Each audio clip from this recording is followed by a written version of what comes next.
നമസ്കാരം. ഇത്തവണത്തെ തെരഞ്ഞെടുപ്പിൽ ഒരു UDF അനുകൂല തരംഗമല്ല ശരിയായിട്ടുണ്ടായത്. മറിച്ച് LDF വിരുദ്ധമായിട്ടുള്ള ഒരു വൻ തരംഗമുണ്ടായി എന്നുള്ളതാണത്. പ്രത്യേകിച്ച് മുഖ്യമന്ത്രി പിണറായി വിജയനെതിരായിട്ടുള്ള ജനരോഷം ഒരു കൊടുങ്കാറ്റായിട്ട് ആഞ്ഞടിച്ചു എന്നുള്ളതാണത്. പിണറായി വിജയൻ്റെ ദാക്ഷ്യത്തിനും അഹങ്കാരത്തിനും ജനങ്ങൾ രാഷ്ട്രീയം മറന്ന് കൂട്ടമായിട്ട് വോട്ട് ചെയ്തതിൻ്റെ ഒരു ഫലമാണ് ഇത്തവണ LDFൻ്റെ പതനം ഇത്രമാത്രം ഭീകരമാക്കിയത്. നമുക്കറിയാം, 2016 പിണറായി വിജയൻ അധികാരത്തിലേറിയ അന്ന് മുതൽ തന്നെ വലിയൊരു ഭരണസ്തംഭനം ഈ രാജ്യത്തെ, ഈ സംസ്ഥാനത്തെ കൊള്ളയടിക്കുകയായിരുന്നു. പക്ഷേ നിപ്പയും അതുപോലെ തന്നെ കോവിഡും വെള്ളപ്പൊക്കവും ഈ ദുരന്തവുമെല്ലാം ഇതിനിടയ്ക്ക് വന്നതുകൊണ്ട് ഭരണത്തിൻ്റെ ഭീകരത അല്ലെങ്കിൽ ഭരണം വരുത്തി വെച്ച നാശങ്ങൾ, ജനങ്ങൾക്കുണ്ടായ ദ്രോഹങ്ങൾ ജനങ്ങൾക്ക് തിരിച്ചറിയാൻ പറ്റിയില്ല എന്നുള്ളത് കൊണ്ടാണ് രണ്ടാം പിണറായി സർക്കാർ അധികാരത്തിൽ വന്നത്. പക്ഷേ ഇത്തവണ ജനങ്ങൾ ഒറ്റക്കെട്ടായിട്ട് എന്ത് വില കൊടുത്തും LDFനെ താഴെ ഇറക്കണം, പിണറായി സർക്കാരിനെ താഴെ ഇറക്കണം എന്നുള്ള ഒരു വാശിയോട് കൂടിയാണ് പോളിംഗ് ബൂത്തിലേക്ക് പോയത്. പക്ഷേ അത് ജനങ്ങളുടെ ബോഡി ലാംഗ്വേജിൽ അത് പ്രകടമായിരുന്നില്ല എന്നുള്ളതാണ്. പക്ഷെ റിസൾട്ട് വന്നു കഴിഞ്ഞപ്പോൾ നമുക്ക് മനസ്സിലാക്കാൻ സാധിച്ചത് അത് അതിശക്തമായിട്ട് ആഞ്ഞടിച്ചു. അവിടെ തീർച്ചയായിട്ടും കേരളത്തിനെ സംബന്ധിച്ച് അടുത്തൊരു ഓൾട്ടർനേറ്റീവ് എന്നുള്ള നിലയ്ക്ക് അതിൻ്റെ മുഴുവൻ ഗുണവും കിട്ടിയത് UDFനാണത്. ഒരു പക്ഷേ ഇത്ര ശക്തമായിട്ടുള്ള ഒരു അധികാര വിരുദ്ധ തരംഗം ഉണ്ടായിരുന്നില്ലായിരുന്നെങ്കിൽ NDA നല്ലൊരു വിജയം കേരളത്തിൽ കാഴ്ചവെക്കാൻ സാധിച്ചിരുന്നു. പക്ഷേ ഇത്ര വലിയൊരു കൊടുങ്കാറ്റുണ്ടായിട്ടും NDAക്ക് 3 സീറ്റ് കേരളത്തിൽ ലഭിച്ചു എന്നുള്ളത് വലിയൊരു സന്തോഷം നൽകുന്ന ഒരു കാര്യമാണ്. വെസ്റ്റ് ബംഗാളിലേക്ക് നമ്മൾ നോക്കിയാലും നമുക്ക് മനസ്സിലാക്കാൻ സാധിക്കും, അവിടെയും 3 സീറ്റിൽ നിന്ന്, 0-ൽ നിന്ന് 3 സീറ്റിലേക്ക് ആദ്യം വിജയിക്കുകയും ആ 3 സീറ്റിൽ നിന്നാണ് ഇന്ന് വെസ്റ്റ് ബംഗാളിൻ്റെ അധികാരം ഏറ്റെടുക്കുന്ന സാഹചര്യത്തിലേക്ക് NDA മാറിയത്. ആ ചരിത്രം തന്നെ കേരളത്തിലും ആവർത്തിക്കും. ഈ 3 സീറ്റ് എന്ന് പറയുന്നത് NDA സംബന്ധിച്ചൊരു തുടക്കമാണത്. ഇനി വരാൻ പോകുന്ന തെരഞ്ഞെടുപ്പിൽ തീർച്ചയായിട്ടും ഇവിടെ മത്സരം എന്ന് പറയുന്നത് UDFും NDAയും തമ്മിലായിരിക്കും. കാരണം ഇത്തവണത്തെ പരാജയത്തോടു കൂടി കമ്മ്യൂണിസ്റ്റ് പാർട്ടി തന്നെ ഇന്ത്യയിൽ നിന്ന് അപ്രത്യക്ഷമാകും എന്നുള്ളതാണ്. അപ്പോൾ തീർച്ചയായിട്ടും വരുന്ന തെരഞ്ഞെടുപ്പിൽ 2 മുന്നണികളെ ഉണ്ടാകൂ. അത് ഒന്ന് NDAയും UDFും മാത്രമായിരിക്കും. അങ്ങനെ വരുന്ന സാഹചര്യത്തിൽ തീർച്ചയായിട്ടും NDAക്ക് കേരളത്തിൻ്റെ അധികാരത്തിലേക്ക് വരാൻ സാധിക്കും.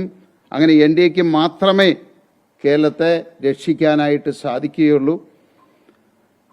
ഇപ്പോൾ ജനവിധി അല്ലെങ്കിൽ ജനങ്ങൾ തിരഞ്ഞെടുത്ത UDFന് എല്ലാ ആശംസകളും ഞങ്ങൾ നേരുകയാണ്. അവർ ജനങ്ങൾക്ക് കൊടുത്തിരിക്കുന്ന വാഗ്ദാനങ്ങൾ കൃത്യമായിട്ട് പാലിക്കണം.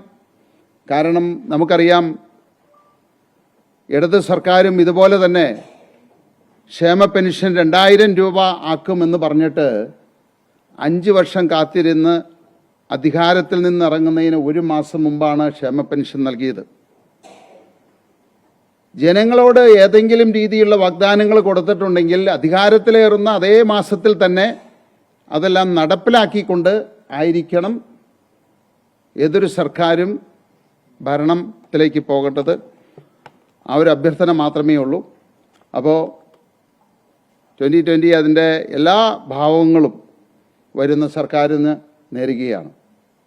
2020 ഒരു പെർഫോമൻസ് നോക്കുമ്പോൾ പ്രത്യേകിച്ച് കുന്നത്തുനാട് പോലെ പാർട്ടികൾ വലിയ സ്വാധീനമുള്ള പാർട്ടി വിജയിക്കുമെന്ന് പ്രതീക്ഷിച്ച മണ്ഡലത്തിൽ പോലും അങ്ങനെ ഒരു പ്രതീക്ഷിച്ചൊരു മുന്നേറ്റം കഴിഞ്ഞ തവണത്തെ തെരഞ്ഞെടുപ്പുമായിട്ട് താരതമ്യം ചെയ്യുമ്പോൾ BJPയുടെയും 2020 വോട്ടുകൾ ചേർന്നുള്ളൊരു വലിയൊരു കൺസോൾട്ടേഷൻ ഒന്നും ഉണ്ടായിട്ടില്ല.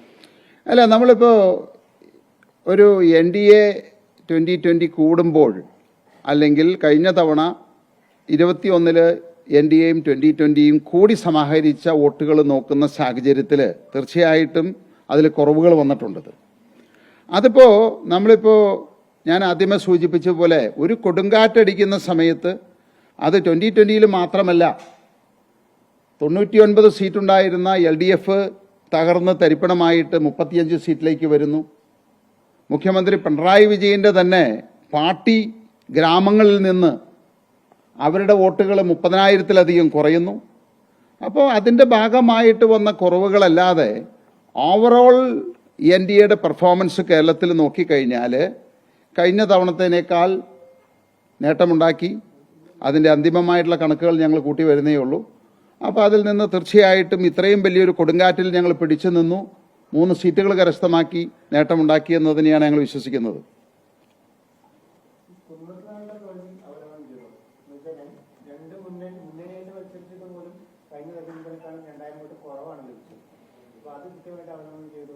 അല്ല, അതിനെപ്പറ്റിയെല്ലാം ഡാറ്റാസ് ഞങ്ങൾ കളക്ട് ചെയ്തുകൊണ്ടിരിക്കുന്നേ ഉള്ളൂ. അതെല്ലാം നമ്മൾ ബൂത്ത് തലത്തിൽ ഓരോന്നും പരിശോധിക്കേണ്ടതായിട്ടിരിക്കുന്നു. കാരണം ഇതിലിപ്പോൾ 2020 എന്ന് പറയുന്നത് വളരെ സ്വതന്ത്രമായിട്ട് പ്രവർത്തിച്ചുകൊണ്ടിരുന്ന ഒരു പാർട്ടിയാണത്. അതിൽ നിന്ന് വ്യത്യസ്തമായിട്ട് ഒരു മുന്നണിയുടെ ഭാഗമായിട്ട് വരുമ്പോൾ അതിനെ പല രീതിയിലും LDFും UDFും ചിത്രീകരിച്ചു.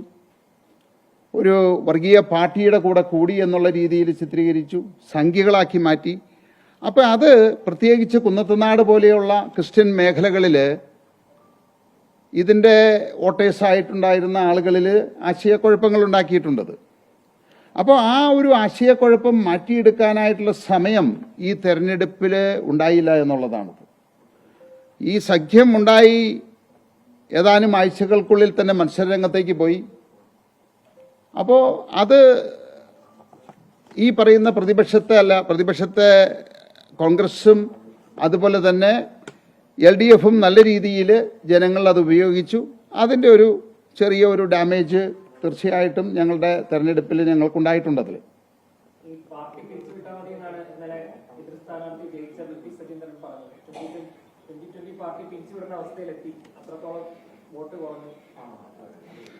അത് പറയുന്നത് ഏത് പാർട്ടിക്കാരാണെന്ന് നോക്കണം. 99 സീറ്റുണ്ടായിരുന്ന് അതിൽ നിന്ന് തകർന്ന് തരിപ്പണമായിട്ട് പുറത്തേക്ക് ഇറങ്ങാൻ പോലും സാധിക്കാത്ത ഒരു പാർട്ടിയാണത് പറയുന്നത്. ആ പാർട്ടിയുടെ ഒരു MLA ആണ് പറയുന്നത് എന്ന് ഓർക്കണം. ജയിച്ച ആളാണത് പറയുന്നതെങ്കിൽ നമുക്ക് മനസ്സിലാക്കാം. പിന്നെ VP സജീന്ദ്രൻ പറഞ്ഞതെന്നാണോ പറയുന്നത്? VP സജീന്ദ്രൻ തോറ്റപ്പോൾ എന്തുകൊണ്ട് പാർട്ടിയെ പിരിച്ചുവിട്ടില്ല? കഴിഞ്ഞ തവണ അദ്ദേഹം തോറ്റതാണല്ലോ. അപ്പം ഞാൻ പറയുന്നത് ഈ തെരഞ്ഞെടുപ്പ് എന്ന് പറയുമ്പോൾ ഇപ്പോൾ എത്രയോ മന്ത്രിമാർ തോറ്റിരിക്കുന്നു. ഇതിനു മുമ്പ് ഈ കോൺഗ്രസ്സുകാർ എത്രയോ പേര് തോറ്റു. അവർക്ക് 40 സീറ്റല്ലേ ഉണ്ടായിരുന്നുള്ളൂ. എന്തുകൊണ്ട് അന്ന് പാർട്ടി പിരിച്ചുവിട്ടില്ല? അപ്പോൾ ഏതെങ്കിലും പാർട്ടികൾ തെരഞ്ഞെടുപ്പിൽ മത്സരിച്ചു കഴിഞ്ഞാൽ ആ പാർട്ടിയൊക്കെ പിരിച്ചുവിടുക എന്ന് പറഞ്ഞു കഴിഞ്ഞാൽ പിന്നെ ഇവിടെ രാഷ്ട്രീയ പാർട്ടികൾ ഉണ്ടാവില്ല മത്സരിക്കാനായിട്ട്. പണ്ടേ കോൺഗ്രസ് പിരിച്ചുവിടേണ്ടതായിരുന്നു, കമ്മ്യൂണിസ്റ്റ് പിരിച്ചുവിടേണ്ടതായിരുന്നു. പിന്നെ ആരാ ഇവിടെ മത്സരിക്കാനുണ്ടാകുക? 2020 NDAയോട് ചേർന്നപ്പോൾ അങ്ങ് പറഞ്ഞല്ലോ വോട്ട് ചോർച്ച ഉണ്ടാകുന്നുള്ള കാര്യം. ആ വോട്ട് നഷ്ടപ്പെട്ടത് 2020 രാഷ്ട്രീയത്തിനപ്പുറം 2020 പ്രതീക്ഷിക്കുന്ന ഒരുപാട് പേര് നേരത്തെ വോട്ട് ചെയ്തു. അപ്പോൾ അവരെല്ലാം 2020 ഉപേക്ഷിച്ചെന്നല്ലേ? അങ്ങനെയല്ല. ഇതിനകത്ത് ഈ 2020യിലേക്ക് വന്ന അല്ലെങ്കിൽ 2020യുടെ വോട്ടേഴ്സ് എന്ന് പറയുന്നത് രാഷ്ട്രീയത്തിനതീതമായിട്ട് നിഷ്പക്ഷമായിട്ട് നിൽക്കുന്ന നല്ലൊരു വിഭാഗമുണ്ട്. ഇപ്പോൾ ഞങ്ങളെ സംബന്ധിച്ച് കോൺഗ്രസിൻ്റെ നല്ലൊരു വിഭാഗം വോട്ട് ആളുകൾ ഞങ്ങൾക്ക് വോട്ട് ചെയ്യുന്നുണ്ട്, കമ്മ്യൂണിസ്റ്റിൻ്റെ നല്ലൊരു ഭാഗം വോട്ട് ചെയ്യുന്നുണ്ട്, BJPയുടെ നല്ലൊരു ഭാഗം വോട്ട് ചെയ്യുന്നുണ്ട്. ഇതിനെല്ലാം പുറമെയാണ് നിഷ്പക്ഷമായിട്ട് രാഷ്ട്രീയത്തിനതീതമായിട്ട് നിൽക്കുന്ന ആളുകളാണ് ഭൂരിപക്ഷം ആളുകൾ. അപ്പോൾ ഞങ്ങൾ ആ ഒരു നിലപാടിൽ നിന്ന് മാറി NDAയിലേക്ക് വന്നു കഴിഞ്ഞപ്പോൾ ഈ കോൺഗ്രസിൽ നിന്ന് അല്ലെങ്കിൽ കമ്മ്യൂണിസ്റ്റിൽ നിന്ന് ഞങ്ങൾക്ക് വോട്ട് ചെയ്തുകൊണ്ടിരുന്ന ആളുകൾ ഞങ്ങൾ വേറൊരു രാഷ്ട്രീയ പാർട്ടിയുടെ അല്ലെങ്കിൽ അവരെതിർക്കുന്ന പാർട്ടിയുടെ ഒരു ഭാഗമായി മാറിയപ്പോൾ അവർ സ്വാഭാവികമായിട്ട് അവരെ വോട്ടുകൾ നഷ്ടപ്പെട്ടു. അതിന് പുറമെ ഈ നിഷ്പക്ഷപാതിയായിട്ടുള്ള ആളുകൾ, ഞാൻ പറഞ്ഞല്ലോ, അവർക്ക് പലർക്കും ആശയക്കുഴപ്പങ്ങൾ ഉണ്ടാക്കാൻ ഇവർക്ക് സാധിച്ചു. അങ്ങനെ വന്നു കഴിഞ്ഞപ്പോൾ അവരിലും ഒരു ശതമാനം വോട്ട് നഷ്ടപ്പെട്ടിട്ടുണ്ട്. അതെല്ലാം താൽക്കാലികമായിട്ടുള്ളൊരു പ്രതിഭാസമാണ്. കാരണം ഇങ്ങനെ ഒരു സംവിധാനം ജനുവരി അവസാനമാണ് ഇങ്ങനെ ഒരു തീരുമാനമെടുക്കുന്നത്. മാർച്ചിൽ നമ്മൾ തിരഞ്ഞെടുപ്പിലേക്ക് പോയി.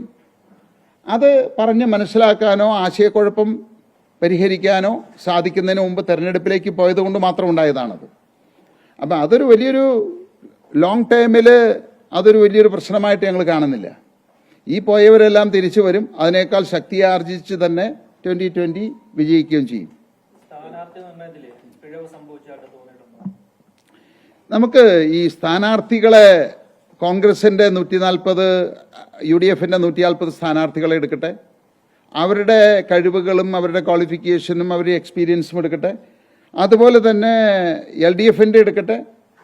എഴുന്നേറ്റ് നടക്കാൻ പറ്റില്ലാത്ത ആളുകൾ മത്സരിച്ച സംസ്ഥാനമാണത്. നമ്മളുടെ 2020യുടെ ഒരു സ്ഥാനാർത്ഥിയെ അല്ലെങ്കിൽ ഏതെങ്കിലും ഒരാളെ വെച്ചിട്ട് മാത്രം നമ്മൾ ചിത്രീകരിക്കുന്നത് ശരിയല്ല.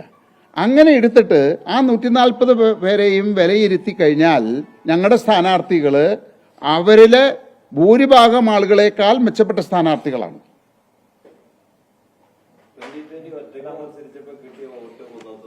മുന്നണി സംവിധാനത്തിൽ വന്നപ്പോൾ കിട്ടിയിട്ടില്ല. അപ്പൊ അതുകൊണ്ട് മുന്നണി സംവിധാനം ഒരു പരാജയമാണെന്ന് തോന്നുന്നുണ്ട്. ഇല്ല, നമുക്ക് ഏതൊരു സംവിധാനത്തിലും പുതിയൊരു സംവിധാനം, ഇപ്പം നമ്മളൊരു വിത്തിട്ട് കഴിഞ്ഞാൽ നാളെ അതിൻ്റെ ഫലം പ്രതീക്ഷിക്കാൻ പാടില്ല. ഞങ്ങളൊരു മുന്നണിയിൽ ചേർന്നത് വളരെ ആലോചിച്ചെടുത്തൊരു തീരുമാനമാണത്. ആ തീരുമാനം അതിൽ ചിലപ്പോൾ നല്ലതാവാം, ചീത്തയാവാം, താൽക്കാലികമായിട്ട് ചീത്തയാവാം, അങ്ങനെയുള്ള പല കാര്യങ്ങളുണ്ടാകാം അതിനകത്ത്. അപ്പം അതൊക്കെ നമുക്ക് കാത്തിരുന്ന് അതിലുള്ള ഏതെങ്കിലും സംഗതികളുണ്ടെങ്കിൽ പരിഹരിച്ച് മുന്നോട്ട് പോകണം. കാരണം രണ്ട് സംവിധാനങ്ങൾ തമ്മിൽ ചേരുന്ന സമയത്ത് അവിടെ BJP എന്ന് പറയുന്ന രാഷ്ട്രീയ പാർട്ടി, ഇവിടെ 2020 എന്ന് പറയുന്ന പാർട്ടിയും കൂടി അവരുടെ അംഗങ്ങൾ തമ്മിൽ സെറ്റാവാനായിട്ടുള്ളൊരു സമയമുണ്ടത്. ആ ഒരു സമയത്തിൻ്റെ ഗ്യാപ്പ് കിട്ടിയില്ല എന്നുള്ളതാണ് അതിൽ പല സ്ഥലത്തും സംഭവിച്ചത്.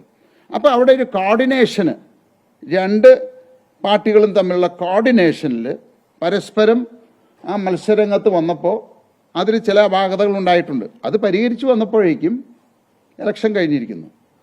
അപ്പോൾ ഇതിപ്പോൾ ഞങ്ങൾ പഞ്ചായത്ത് ഇലക്ഷനിൽ ഇങ്ങനെയൊരു സഖ്യമുണ്ടാക്കിയിരുന്നെങ്കിൽ തീർച്ചയായിട്ടും ഇതിനേക്കാൾ വളരെ മികച്ച ഒരു മത്സരം കാഴ്ചവെക്കാമായിരുന്നു. വളരെ മികച്ചൊരു വിജയവും ഞങ്ങൾക്ക് കൊണ്ടുവരാൻ സാധിച്ചേനെ. ഞാൻ അതിനെപ്പറ്റി വ്യക്തമാക്കിയതാണല്ലോ. കാരണം ഞങ്ങൾ ഇങ്ങനെ ഒരു സഖ്യത്തിൽ ചേരാൻ തന്നെ ഒരു സാഹചര്യം ഉണ്ടാക്കിയത് തന്നെ പഞ്ചായത്ത് തെരഞ്ഞെടുപ്പാണത്. ആ പഞ്ചായത്ത് തെരഞ്ഞെടുപ്പിൽ ഇവിടുത്തെ LDFും UDFും SDPIയും PDPയും വെൽഫെയർ പാർട്ടിയും 25 പാർട്ടികൾ ചേർന്ന് ഒറ്റ സ്ഥാനാർത്ഥിയെ നിർത്തി ഒറ്റ ചിഹ്നത്തിൽ ഞങ്ങളെ ഇല്ലാതാക്കാൻ ശ്രമിച്ചപ്പോൾ അപ്പോഴാണ് ഞങ്ങൾ അങ്ങനെ ഒരു സഖ്യത്തിൽ ചേരുന്നതിനെ പറ്റി ആലോചിച്ചതും തീരുമാനമെടുത്തതും. അതിനു മുമ്പ് അങ്ങനെ ഒരു ആലോചന ഉണ്ടായിരുന്നെങ്കിൽ ഞങ്ങൾ അന്നേ ചേർന്ന് മത്സരിക്കേണ്ടതല്ലേ. 9 സീറ്റുകൾ BJP തന്നു. പക്ഷേ ഒരു രാഷ്ട്രീയപരമായി ആ രീതിയിലുള്ള പക്വതയുള്ള സ്ഥാനാർത്ഥി നിർത്തില്ല. പ്രത്യേകിച്ച് തൃപ്പൂണിത്തുറ അക്കാലത്തൊക്കെ BJPക്ക് വലിയ പ്രതിഷേധം ഉണ്ടായിരുന്നു. പ്രത്യേകിച്ച് താങ്കൾ തന്നെ മത്സരിക്കും എന്നുള്ളൊരു താല്പര്യമൊക്കെ അവർക്ക് ഒരു ഘട്ടത്തിലുണ്ടായിരുന്നു. അപ്പം അവർക്ക് യോജിച്ചൊരു സ്ഥാനാർത്ഥി കൊടുക്കാത്തത് BJP വോട്ടുകൾ പോലും കൃത്യമായി പോൾ ചെയ്യാൻ സാധിച്ചില്ല എന്നുള്ളൊരു രീതി. അതെങ്ങനെയാണ് നമ്മൾ പറയുക? കാരണം 21 BJPയുടെ സ്ഥാനാർത്ഥി തൃപ്പൂണിത്തുറ മത്സരിച്ചപ്പോൾ 23,000 വോട്ടുകളാണ് കിട്ടിയത്. അതേ സ്ഥലത്ത് അവിടെ തന്നെയാണ് നമ്മൾ ഡീലിൻ്റെ കാര്യമൊക്കെ പറഞ്ഞത്. ഡീലിൻ്റെ കാര്യം പറഞ്ഞ ആളുകളാണ് വിജയിച്ചത്. അങ്ങനെ ഒരു ഡീല് നടത്തണമെങ്കിൽ അവിടെ കമ്മ്യൂണിസ്റ്റ് പാർട്ടിക്കാരാണ് വിജയിക്കേണ്ടത്. ഇനി അതിനേക്കാൾ ഉപരിയായിട്ട് 23,000 വോട്ട് കിട്ടിയ സ്ഥലത്ത് 30% വോട്ട് വർധനവാണ് അവിടെ ഉണ്ടായിരിക്കുന്നത്. 30,000 വോട്ടിലേക്ക് വന്നത് 7,000 വോട്ട് അവിടെ വർദ്ധിച്ചു. അത് നിസ്സാര കാര്യമല്ല. ഇത്രയും വലിയൊരു കൊടുങ്കാറ്റുണ്ടായപ്പോഴും തൃപ്പൂണിത്തുറ ഇത്രയും വിവാദമുണ്ടാക്കിയ ആ മണ്ഡലത്തിൽ ഞങ്ങൾക്ക് 30% വോട്ട് വർദ്ധിപ്പിക്കാൻ സാധിച്ചു എന്ന് പറയുമ്പോൾ ആരാണ് വോട്ട് ചെയ്യാത്തത്? BJPക്കാർ വോട്ട് ചെയ്തു, 2020കാർ വോട്ട് ചെയ്തു. അതിൻ്റെ ഫലമാണ് 30,000 വോട്ട് കിട്ടിയത്.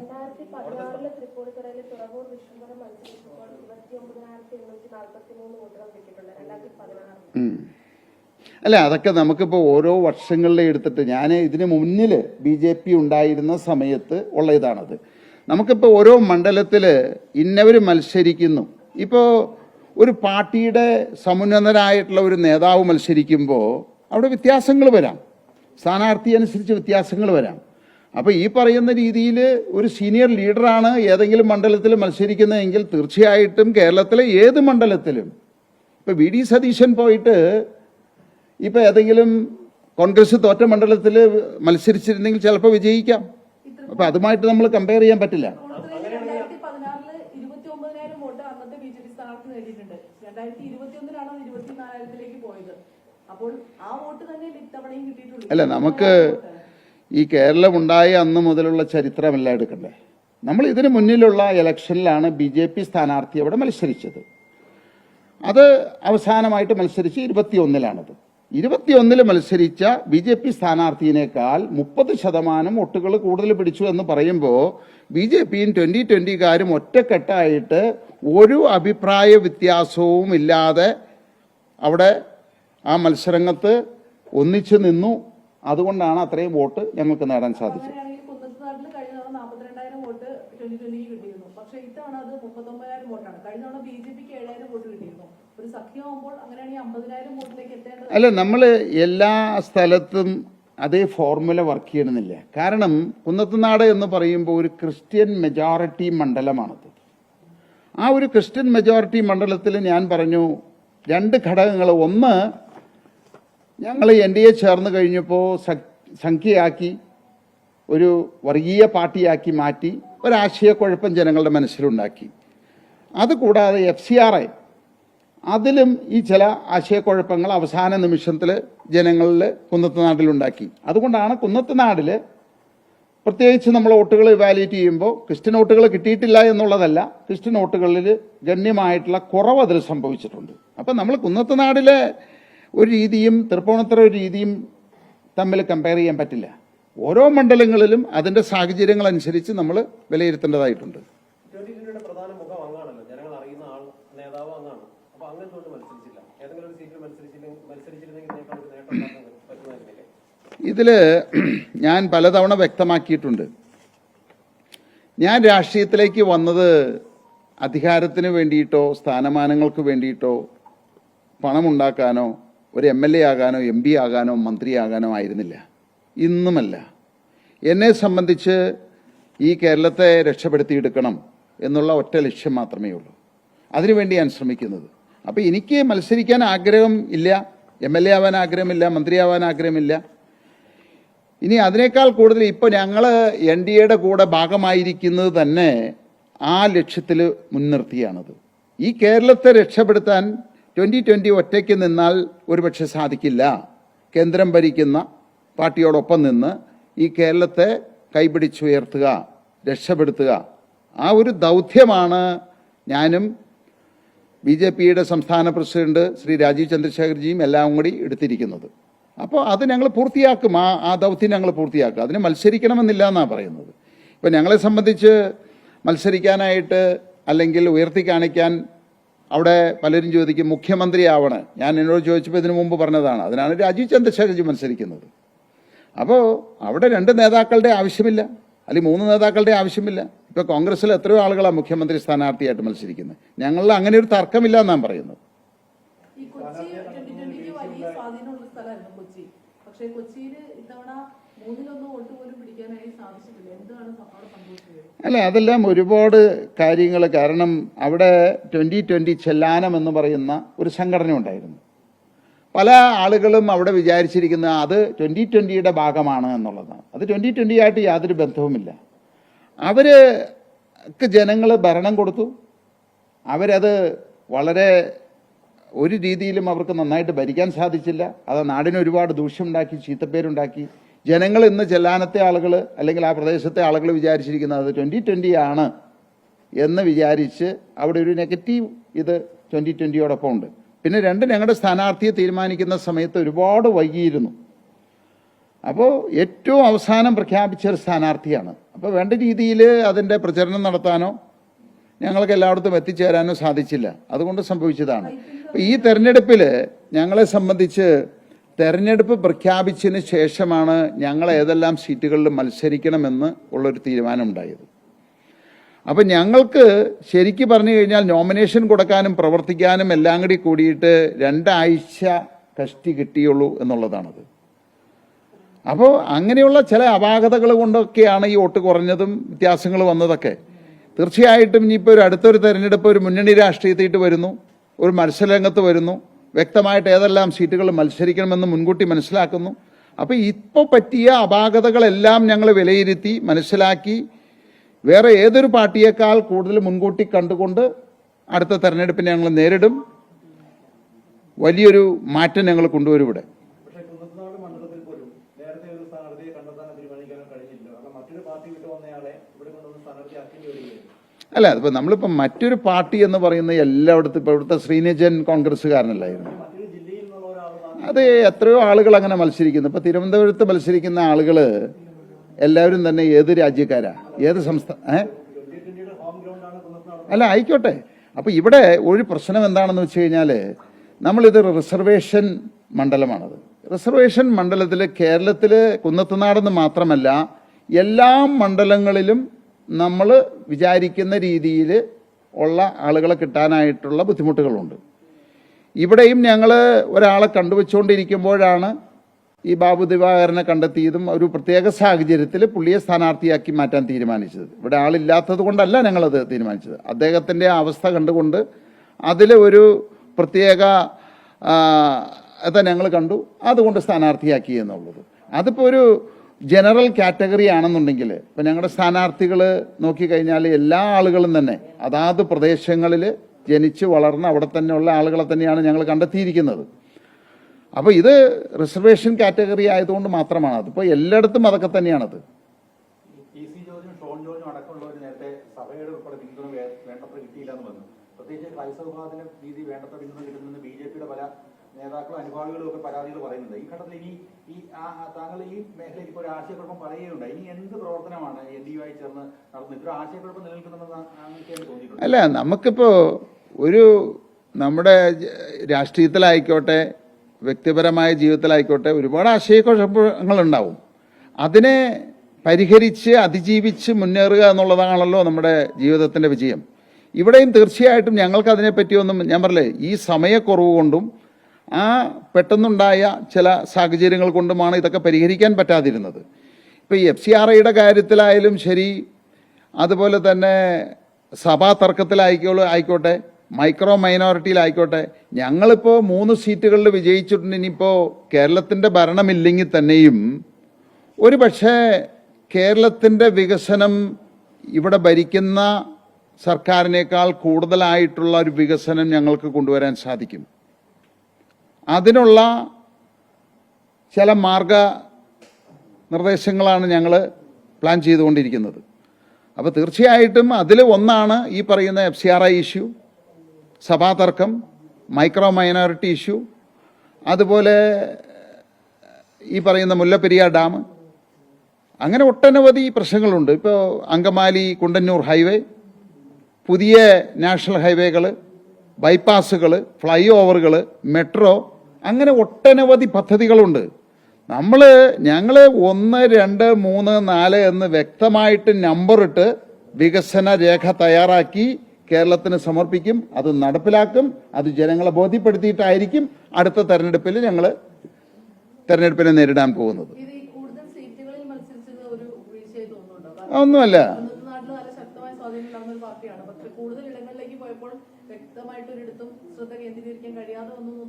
ഞങ്ങൾ 2021 നിയമസഭയിലേക്ക് ആദ്യമായിട്ട് മത്സരിക്കുമ്പോൾ ഞങ്ങൾക്ക് കുന്നത്തുനാടിൽ 3 പഞ്ചായത്തുകളിൽ മാത്രമേ പാർട്ടി സംഘടനാ സംവിധാനം ഉണ്ടായിരുന്നുള്ളൂ. ആ 3 പഞ്ചായത്തുകളിലെ പാർട്ടി സംഘടനാ സംവിധാനം വെച്ച് 8 നിയോജക മണ്ഡലങ്ങളിൽ ഞങ്ങൾ മത്സരിച്ചു എന്നുള്ളതാണത്. 21 കാര്യമാണ് ഒറ്റയ്ക്ക് നിന്ന്. ഇത്തവണ ഞങ്ങൾ മത്സരിച്ചപ്പോൾ 19 സീറ്റുകളിൽ NDA എന്ന് പറയുന്ന ഒരു മഹാസഖ്യത്തിൻ്റെ കൂടെ അത്രയും ഒരു അതിൻ്റെ പിന്തുണയോടുകൂടിയാണ് ഞങ്ങൾ മത്സരിച്ചത്. ഞങ്ങൾക്ക് ഈ തവണത്തെ തെരഞ്ഞെടുപ്പ് 21 തെരഞ്ഞെടുപ്പായിട്ട് നോക്കുന്ന സമയത്ത് അതിൻ്റെ ഒരു 100% പോലും ബുദ്ധിമുട്ടുണ്ടായിരുന്നില്ല എന്നുള്ളതാണ്. അത്ര നിഷ്പ്രയാസമായിട്ടാണ് ഞങ്ങൾ മത്സരിച്ചത്. അപ്പോൾ പാർട്ടി 19 സീറ്റിലല്ല എത്ര സീറ്റിൽ വേണമെങ്കിലും മത്സരിക്കാവുന്ന രീതിയിൽ എക്യുപ്പിഡായിരിക്കുന്നു ഈ തെരഞ്ഞെടുപ്പോട് കൂടിയിട്ട്. മത്സരിച്ച 19 സീറ്റുകളിലും BJP വോട്ടുകളെല്ലാം പൂർണ്ണമായി ലഭിച്ചിട്ടുണ്ട് എന്ന് കരുതുന്നുണ്ടോ? അതിപ്പോൾ നമുക്കിപ്പോൾ കമ്മ്യൂണിസ്റ്റുകാർ LDF അല്ല, ഞാൻ പറയുന്നത് മുഖ്യമന്ത്രി പിണറായി വിജയൻ മത്സരിച്ചതിൽ കമ്മ്യൂണിസ്റ്റുകാരുടെ വോട്ടുകൾ കിട്ടിയിട്ടുണ്ടോ? അങ്ങനെയാണെങ്കിൽ എങ്ങനെ 30,000 വോട്ട് കുറഞ്ഞു? ഈ വോട്ടുകൾ എന്ന് പറയുന്നത് നമ്മൾ വിചാരിക്കുന്ന രീതിയിൽ തീവ്ര കമ്മ്യൂണിസ്റ്റുകാർ അല്ലെങ്കിൽ കോൺഗ്രസ്സുകാർ, BJPക്കാർ, 2020കാർ എന്ന് പറയുന്ന ഒരു വിഭാഗം എന്ന് പറഞ്ഞാൽ 5% താഴെയുള്ളൂ. ബാക്കി 95% വരുന്നതിൽ 80% ആളുകൾ നിഷ്പക്ഷമായിട്ടുള്ള ആളുകളാണത്. അവർ മാറി അങ്ങോട്ടും ഇങ്ങോട്ടും വോട്ട് ചെയ്യും. ഇപ്പോഴത്തെ വോട്ട് എവിടെയും ചോർന്നു പോയിട്ടില്ല എന്നുള്ള ഉറപ്പാണ്. 2020യുടെ വോട്ട് എറണാകുളത്താണെങ്കിൽ പോലും ഇപ്പോൾ NDAയുടെ ഭാഗമായി BJP ആണ് അവിടെ നിന്നത്. പക്ഷെ അവിടെ 10,000 വോട്ടോളം 2020ക്ക് ഉണ്ടായിരുന്നു. പക്ഷെ ആ വോട്ട് അവിടെ അല്ല, ഇവിടെ ഞാൻ പറഞ്ഞില്ല, ഇത്തവണത്തെ സാഹചര്യം വളരെ വ്യത്യസ്തമായിരുന്നു. 10 വർഷം നരകയാതന അനുഭവിച്ച് അത്ര ശക്തമായിട്ടുള്ളൊരു ഭരണവിരുദ്ധ വികാരം ഉണ്ടായപ്പോൾ ഒരു കൊടുങ്കാറ്റായിട്ട് അടിക്കുകയായിരുന്നു. ആളുകൾക്ക് രക്ഷപ്പെടാനായിട്ടുള്ള ഒരു അവസരമായിട്ട് ജനങ്ങൾ എടുത്തു അതിനെ. അപ്പോൾ അവരുടെ മുന്നിൽ NDA പെട്ടെന്നുള്ളൊരു ഓൾട്ടർനേറ്റീവ് ഇന്നത്തെ സാഹചര്യത്തിലല്ല. കാരണം ഒരു MLA പോലും ഇല്ല ഞങ്ങൾക്ക്. ആ ഒരു സാഹചര്യത്തിൽ NDA എല്ലാം വിജയിപ്പിക്കുക എന്നുള്ള ഒരു ഇതല്ല അവരുടെ മുന്നിലുണ്ടായിരുന്നത്. അവരുടെ മുന്നിലുണ്ടായിരുന്ന വഴി UDFനെ വിജയിപ്പിക്കുക, അതിനൊരു ഓൾട്ടർനേറ്റീവ് കണ്ടുപിടിക്കുക, രക്ഷപ്പെടുക എന്നുള്ളത് മാത്രമായിരുന്നു. അതുകൊണ്ട് അങ്ങനെ വന്നു കഴിഞ്ഞപ്പോൾ എൻ ബ്ലോക്ക് ആയിട്ട് ഒരുപാട് വോട്ടുകൾ, അതുകൊണ്ടാണ് കോൺഗ്രസിന്റെ ഭൂരിപക്ഷം എത്ര കൂടിയത്. 2020 എന്ന് പറയും സ്ഥിരമായിട്ടുള്ള വോട്ടുകൾ ഏത് പാർട്ടിക്ക് എവിടെ ഉള്ളത് ഇന്ത്യയിൽ? ഒരു പാർട്ടിക്കും അങ്ങനെ ഇല്ല. ഞാൻ പറഞ്ഞ ഒരു 5% ആളുകളാണ് തീവ്രമായിട്ട് രാഷ്ട്രീയപരമായിട്ട് അവർ പാർട്ടിയിൽ മാത്രമായിട്ട് ജനിച്ചെന്ന് പോലെ വോട്ട് ചെയ്യുന്നത്. അതിനും മാറ്റം വന്നു തുടങ്ങിയിരിക്കുന്നു. ബാക്കി 95% ആളുകൾ എന്ന് പറയുന്നത് ഫ്ലോട്ടിംഗ് ആയിട്ട് വോട്ട് ചെയ്യുന്ന ആളുകളാണത്. കൗണ്ടിങ്ങിന്റെ തലേദിവസവും PV ശ്രീനിധൻ പറഞ്ഞത് അദ്ദേഹത്തിന് വിജയം ഉറപ്പാണ്, ഒരു നമ്പർ സഹിതമായിരുന്നു അദ്ദേഹം പറഞ്ഞത്. അദ്ദേഹത്തെ അന്നും അങ്ങനെ പറയാൻ പ്രേരിപ്പിച്ചത് എന്തായിരിക്കും? അത് ശ്രീനിധനോട് തന്നെ ചോദിക്കേണ്ട ഒരു ചോദ്യമാണ്. കാരണം അദ്ദേഹം ചിലപ്പോൾ ജ്യോതിഷനായിരിക്കാം, അല്ലെങ്കിൽ മന്ത്രവാദം അറിയായിരിക്കാം. കാരണം എങ്ങനെ കൃത്യമായിട്ട് പ്രവചിക്കാൻ ഇതുപോലെ സാധിക്കുന്നു? ഇപ്പം ഇത്രയും പ്രവചിക്കാനായിട്ട് പുള്ളിക്ക് സാധിക്കുമായിരുന്നെങ്കിൽ എനിക്ക് തോന്നുന്നു 140 മണ്ഡലങ്ങളിലെയും പ്രവചിപ്പിക്കാനായിട്ട് നമുക്ക് ഏർപ്പാട് ചെയ്യാമായിരുന്നു. ഒരുപാട് ബുദ്ധിമുട്ടുകൾ സഹിക്കണമെന്നുണ്ട്. ഈ VT സഞ്ജയൻ അതിനൊരു ആശ്വാസം ഉണ്ടാവും. കുറച്ചുകൂടെ മെച്ചപ്പെട്ട MLA ആയിട്ട് VT സഞ്ജയനെ കാണാൻ സാധിക്കുമോ? ഞങ്ങളെ സംബന്ധിച്ച് എപ്പോഴും നമുക്കൊരു എതിരാളി വരുമ്പോൾ അതാണ് ഏറ്റവും കൂടുതൽ നമുക്ക് മുന്നോട്ട് പോകാനും കൂടുതൽ വളരാനുമായിട്ടുള്ള സാഹചര്യം. ഇപ്പം എല്ലാവരും പറയുന്നത് ശ്രീനിധനെ കുറ്റം പറയുന്നുണ്ടെങ്കിലും ഞങ്ങളെ ഏറ്റവും കൂടുതൽ എതിർത്തിരിക്കുന്ന ശ്രീനിധനാണ്. പക്ഷേ ഞങ്ങളെ ഏറ്റവും വളർത്തിയത് ശ്രീനിധനാണ്. അപ്പോൾ ഒരു ശത്രു നമുക്കുണ്ടാകുമ്പോൾ അത് തുടർച്ചയായിട്ട് ആക്രമിക്കുകയാണ്. പുള്ളി ഇപ്പോൾ ഇടയ്ക്കിടയ്ക്ക് സൈലൻ്റ് ആയി പോവുമായിരുന്നു. അത് തുടർച്ചയായിട്ട് ഞങ്ങളെ ആക്രമിച്ചുകൊണ്ടിരുന്നെങ്കിൽ ഞങ്ങൾ ഒരുപക്ഷെ എറണാകുളത്ത് പല സീറ്റുകൾ ഞങ്ങൾ നേടിയാൻ. അപ്പം നമുക്ക് ഒരാളുടെ അക്രമം കൊണ്ട് ഭയപ്പെടുന്ന ആളുകളല്ല ഞങ്ങൾ.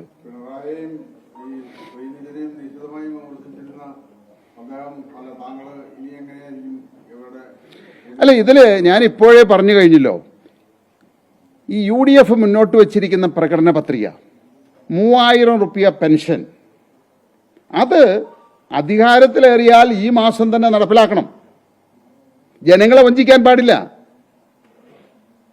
ഇനി അങ്ങനെ അവർ ചെയ്തില്ല എന്നുണ്ടെങ്കിൽ ഞങ്ങൾ പ്രതിപക്ഷത്തിൻ്റെ ചുമതല ഞങ്ങൾ ഏറ്റെടുക്കും. കാരണം ഇവിടെ LDFന്റെ പ്രതിപക്ഷം എന്ന് പറയുന്നത് UDF ആയിരുന്നു. അതൊരു പ്രതിപക്ഷമായിട്ട് ഞങ്ങൾ കേരളത്തിലെ ജനങ്ങൾ കണക്കാക്കിയിട്ടില്ല. UDFും LDFും എന്ന് പറഞ്ഞു കഴിഞ്ഞാൽ കേരളത്തിൻ്റെ അതിർത്തി വിട്ടു കഴിഞ്ഞാൽ ഒരു മുന്നണിയാണ്, ഒരമ്മ പറ്റ മക്കളാണത്. അതുകൊണ്ട് ഇപ്പോൾ LDF ഭരിക്കുന്നതിന് പകരം UDF ഭരിക്കുന്നു, LDF പ്രതിപക്ഷത്തിരിക്കുന്നു.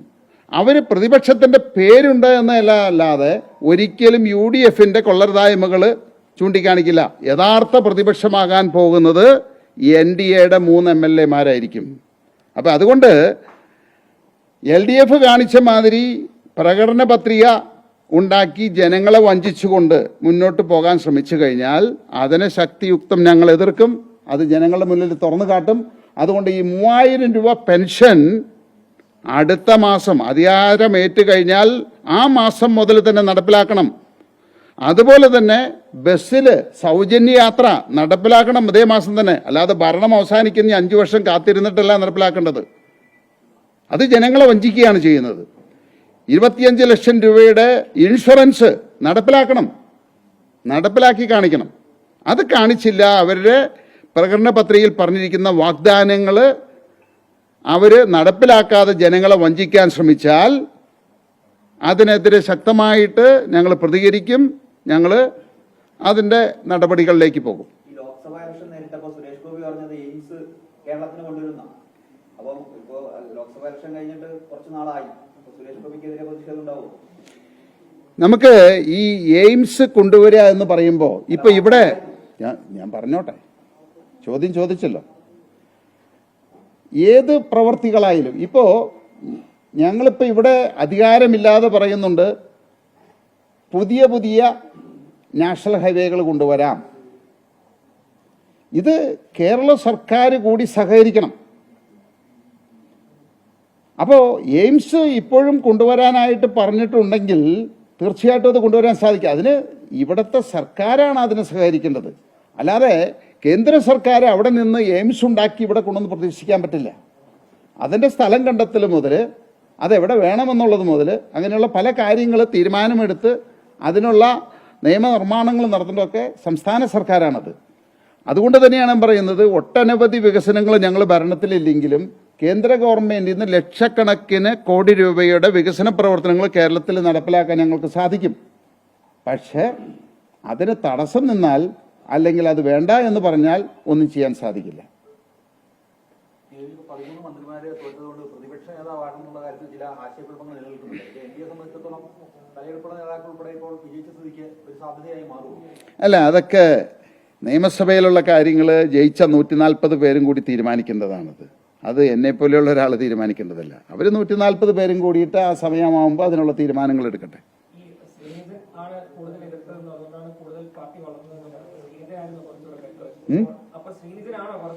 അല്ല, ശ്രീനിജൻ ഒരു നാടിനെ സംബന്ധിച്ച് ഞാൻ പറയുകയാണെങ്കിൽ കേരളം കണ്ടതിൽ വെച്ച് 140 MLA-കളിൽ ഈ രാജ്യത്തിന് ഏറ്റവും കൂടുതൽ ദുഷ്ടനായിട്ടുള്ള, ഈ കേരളത്തിനെ സംബന്ധിച്ച് ഏറ്റവും കൂടുതൽ നാശമുണ്ടാക്കിയ, നഷ്ടമുണ്ടാക്കിയ, ഈ കേരളത്തെ കൊള്ളയടിച്ച, ജനങ്ങളെ വഞ്ചിച്ച ഒരു MLA ആണ്.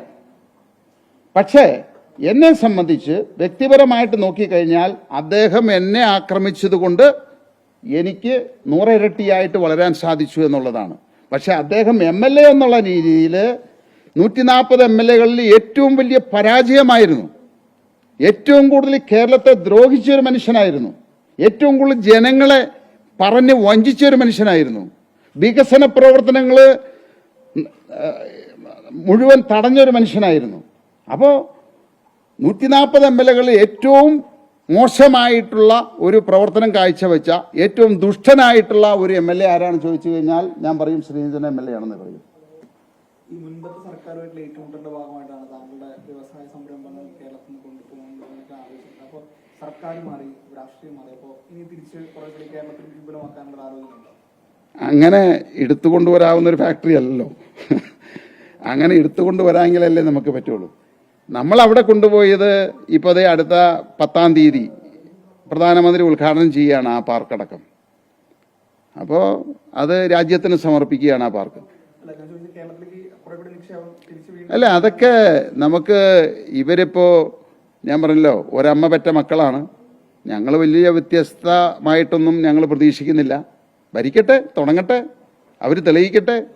ഇവിടെ വ്യവസായ സൗഹൃദമാണ്, വ്യവസായികൾ സുരക്ഷിതമാണ്, ഇവിടെ നിക്ഷേപം നടത്തിയാൽ പേടിക്കേണ്ട കാര്യമില്ല എന്നുള്ളത് അവർ തെളിയിച്ച് കാണിക്കട്ടെ. അപ്പോൾ ആലോചിക്കാം അതിനെപ്പറ്റി. വീണ്ടും സജീവമായിട്ട് രാഷ്ട്രീയത്തിൽ തന്നെ ഉണ്ടാവും. അതോ പലരും വോട്ടേഴ്സ് ലിസ്റ്റ് തന്നെ പേരില്ലാത്തവരായിരുന്നു. അപ്പോൾ അതുകൊണ്ടാണ് ആരെങ്കിലും ഒക്കെ തന്നെ ഭാഗമായിട്ട് രാഷ്ട്രീയ പ്രവർത്തനത്തിൽ ഉണ്ടാവും. നമുക്ക് ഞങ്ങളുടെ മത്സരിച്ച സ്ഥാനാർത്ഥികൾ ഇത് കൂടാതെ ഒട്ടനവധി ആളുകൾ ഈ പാർട്ടിയിലേക്ക് വന്നിട്ടുണ്ട്. ഞങ്ങൾ പാർട്ടി പുനഃസംഘടന നടന്നുകൊണ്ടിരിക്കുക. അപ്പോൾ അത് അടുത്ത 1-2 മാസങ്ങളിലുള്ളിൽ ഒട്ടനവധി ആളുകൾ പുതുതായിട്ട് വരുന്നുണ്ട്. ഇപ്പോൾ മത്സരരംഗത്തുണ്ടായിരുന്ന ആളുകൾ, മത്സരിക്കാതിരുന്ന ആളുകൾ, അങ്ങനെ ഒരുപാട് ആളുകൾ ഇതിലേക്ക് ചേരുന്നുമുണ്ട്. ആരും മത്സരിച്ച ആരും ഇതോടുകൂടി ഞങ്ങളിവിടെ നിർത്തുകയാണ്, രാഷ്ട്രീയം നിർത്തുകയാണെന്ന് എന്നോട് പറഞ്ഞിട്ടില്ല. എല്ലാ ആളുകളും നമുക്ക് ശക്തിയായിട്ട് തുടരണം, അതിനുള്ള അവസരം ഞങ്ങൾക്ക് തരണം, അടുത്ത തവണ ഞങ്ങൾ ഈ മണ്ഡലം പിടിക്കാം, ഇപ്പോഴേ മുതൽ പ്രവർത്തിക്കണം എന്നുള്ള രീതിയിലാണ് സംസാരിച്ചിട്ടുള്ളത്. അത് ആരൊക്കെ വേണം, ഏത് രീതിയിലാണ്, ഏത് സ്ഥാനമാണ് അവർക്ക് കൊടുക്കേണ്ടതെന്നെല്ലാം തീരുമാനമെടുത്തിട്ടില്ല. ലയൺസ് ജംഗിൾ പാർക്കിൽ കുട്ടി മരിച്ചതുമായി ബന്ധപ്പെട്ട താങ്കളുടെ ഒരു പ്രസ്താവന, സെക്രട്ടറിക്കെതിരെ കൊലക്കുറ്റത്തിന് കേസെടുക്കണമെന്ന് പറഞ്ഞൊരു പ്രസ്താവന. അപ്പോൾ അതിൽ ആ പാർക്കിന് ഒരു ലൈസൻസും ഇല്ല, അതിന് വയലിലൊക്കെയാണ് അതിന്റെ നിർമ്മാണങ്ങൾ നടത്തിയത് എന്നുള്ള വില്ലേജ് ഓഫീസറുടെ റിപ്പോർട്ടൊക്കെ പുറത്തു വന്നിട്ടുണ്ട്. അപ്പോൾ അതില് ഈ പാർക്ക് ഉടമസ്ഥർക്കെതിരെ കേസെടുക്കണം, അവരെ പ്രതികരണം എന്ന് ഒരാവശ്യം. കാരണം ഇതിനകത്ത് ഒരു പഞ്ചായത്ത് സെക്രട്ടറിയാണ് ഒരു പഞ്ചായത്തിൻ്റെ കസ്റ്റോഡിയൻ. ഈ ലൈസൻസ് മുതൽ ഇങ്ങനെയുള്ള അനുവാദങ്ങളെല്ലാം നിയമപരമായിട്ട് അടിച്ചു കൊടുക്കേണ്ടതും അത് നിയന്ത്രിക്കേണ്ടതും സെക്രട്ടറിയാണത്. അപ്പോൾ ഇവിടെ സംഭവിച്ചെന്താണെന്ന് വെച്ച് കഴിഞ്ഞാൽ, ഇതിൻ്റെ ഉടമസ്ഥൻ ഈ ഇങ്ങനെയുള്ളൊരു സ്ഥാപനത്തിന് ലൈസൻസ് വേണമോ എന്ന് ചോദിച്ച് ഒരു വിവരാവകാശം കൊടുക്കുകയും അതിനാവശ്യമില്ല, ലൈസൻസ് ആവശ്യമില്ല എന്ന് അദ്ദേഹം ഒരു കത്ത് കൊടുക്കുകയും ചെയ്തു. അതിൻ്റെ അടിസ്ഥാനത്തിലാണ് അവർ തുടങ്ങിയത്. അപ്പം ഞാനിങ്ങനെ ഒരു ഫാക്ടറി തുടങ്ങുമ്പോൾ എന്നോട് ഞാൻ അതിൻ്റെ പേപ്പറുകളുമായിട്ട് ഇതിന് ആവശ്യമുണ്ടോ എന്ന് ചോദിക്കുമ്പോൾ ഇല്ല എന്ന് പറഞ്ഞു കഴിഞ്ഞാൽ എന്തായിരിക്കും സാധാരണക്കാരായിട്ടുള്ളൊരു മനുഷ്യർ ചിന്തിക്കുക? അപ്പം അതുകൊണ്ട് തന്നെയാണ് അദ്ദേഹത്തിൻ്റെ കൃത്യനിർവഹണത്തിലുള്ള വലിയ ഗുരുതരമായിട്ടുള്ളൊരു വീഴ്ചയായതുകൊണ്ടാണ് അദ്ദേഹത്തിൻ്റെ പേരിൽ കേസെടുത്ത് നടപടിയെടുക്കണം എന്ന് ഞാൻ പറഞ്ഞത്. പക്ഷെ ആ പാർക്ക് വിവരാവകാശം ചോദിച്ചിരിക്കുന്നത് അവിടെ ഒരു വിശ്രമ കേന്ദ്രം, കുട്ടികൾക്ക് കളിക്കാനുള്ള ഒരു സ്ഥലം ഒരുക്കുന്നു എന്നതാണ്. അവിടെ ടിക്കറ്റ് വെച്ച് പ്രവേശനം ആ സമയത്തില്ലായിരുന്നു. പിന്നീടാണ് ടിക്കറ്റ് വെച്ച് പ്രവേശനം തുടങ്ങിയത്. പക്ഷെ അത് പഞ്ചായത്ത് മെമ്പറാണ് ഉൾപ്പെടെയുള്ള ആളുകളാണ് സെക്രട്ടറിയുടെ ഒക്കെ ശ്രദ്ധയിൽപ്പെടുത്തേണ്ടത്. ഇതിലെ സംസ്ഥാനം ഭരിക്കുന്ന ഒരു സംസ്ഥാനത്തിൻ്റെ കീഴിലാണ് പഞ്ചായത്തുകൾ ഫംഗ്ഷൻ ചെയ്യുന്നത്. അവിടെ മെമ്പർമാരാണ് ഒരു നിയമവിരുദ്ധ പ്രവർത്തനം നടത്തിയിരിക്കുന്നത്, അല്ലെങ്കിൽ സെക്രട്ടറിയാണ്, ഉദ്യോഗസ്ഥന്മാരാണ്, ആരാണെങ്കിലും നടപടി എടുക്കട്ടെ, ഞങ്ങളതിനൊന്നും തടസ്സം നിൽക്കില്ല. ഞങ്ങളുടെ ഒരു മെമ്പർ നിയമവിരുദ്ധമായിട്ടുള്ളൊരു നടപടി അവിടെ ചെയ്തിട്ടുണ്ടെങ്കിൽ പോലീസ് കേസെടുക്കട്ടെ, ഞങ്ങളതിന് തടയില്ല. ഒരു നിയമത്തെ ലംഘിക്കുന്നതും ഞങ്ങൾ ഒരിക്കലും അവരെ സപ്പോർട്ട് ചെയ്യാറില്ല. അപ്പോൾ അത് പോലീസ് അന്വേഷിക്കട്ടെ, സർക്കാരുണ്ടല്ലോ, ഡെപ്യൂട്ടി ഡയറക്ടർ ഉണ്ടല്ലോ, അന്വേഷണം നടത്തട്ടെ. 19 വിജിലൻസ് കേസുകൾ വിജിലൻസ് അന്വേഷണം കിഴക്കമലം പഞ്ചായത്തിൽ നടന്നിട്ടുണ്ട്. ഇതുവരെ 1 രൂപയുടെ പോലും അഴിമതി കണ്ടുപിടിക്കാനോ നിയമവിരുദ്ധ പ്രവർത്തനം കണ്ടുപിടിക്കാനോ ഇതിൻ്റെ മുൻ സർക്കാരിന് സാധിച്ചിട്ടില്ല. ഇവരും അന്വേഷിച്ചോട്ടെ, വിജിലൻസ് ഉണ്ട്, ഉദ്യോഗസ്ഥന്മാരുണ്ട്, പോലീസുണ്ട്, അന്വേഷിക്കട്ടെ. ഇനി ആരെങ്കിലും നിയമവിരുദ്ധമായിട്ട് ഞങ്ങളുടെ മെമ്പറോ പഞ്ചായത്ത് പ്രസിഡന്റോ ആരെങ്കിലും ചെയ്തിട്ടുണ്ടെങ്കിൽ നടപടി എടുക്കട്ടെ, അതിന് ഞങ്ങൾ തടസ്സം നിൽക്കില്ല. ഈ പാർക്കിന്റെ ഉടമകൾക്ക് താങ്കളുമായും 2020 അടുത്ത ബന്ധമുണ്ട് എന്നാണ് വിമർശനം വരുന്നത്. ഞാനിപ്പോൾ ഒരുപാട് ആളുകളുമായിട്ട്, ഈ നാട്ടിലെ എല്ലാ ആളുകളുമായിട്ട് എനിക്ക് ബന്ധമുണ്ട്. ഞാൻ എന്താ പറഞ്ഞത്? നിയമവിരുദ്ധ പ്രവർത്തനങ്ങൾ ആര് നടത്തിയാലും അവരുടെ പേരിൽ നടപടിയെടുക്കട്ടെ. അത് ഉടമസ്ഥനാണെങ്കിൽ ഉടമസ്ഥൻ്റെ പേരിലെടുക്കട്ടെ, അയൽവക്കക്കാരനാണെങ്കിൽ അയൽവക്കക്കാരൻ്റെ പേരിലെടുക്കട്ടെ, പഞ്ചായത്ത് പ്രസിഡന്റ് ആണെങ്കിൽ അവരുടെ പേരിലെടുക്കട്ടെ, മെമ്പറാണെങ്കിൽ മെമ്പറുടെ പേരിലെടുക്കട്ടെ, ഇനി സെക്രട്ടറി ആണെങ്കിൽ സെക്രട്ടറിയുടെ പേരിൽ എടുക്കണം. അതാ ഞാൻ പറഞ്ഞോളൂ. അല്ലാതെ ഇതെല്ലാം 2020 തലയിട്ട് കൊണ്ടുവന്ന് ചാരാമെന്ന് വിചാരിച്ചാൽ അത് ഞങ്ങൾ സമ്മതിക്കില്ല.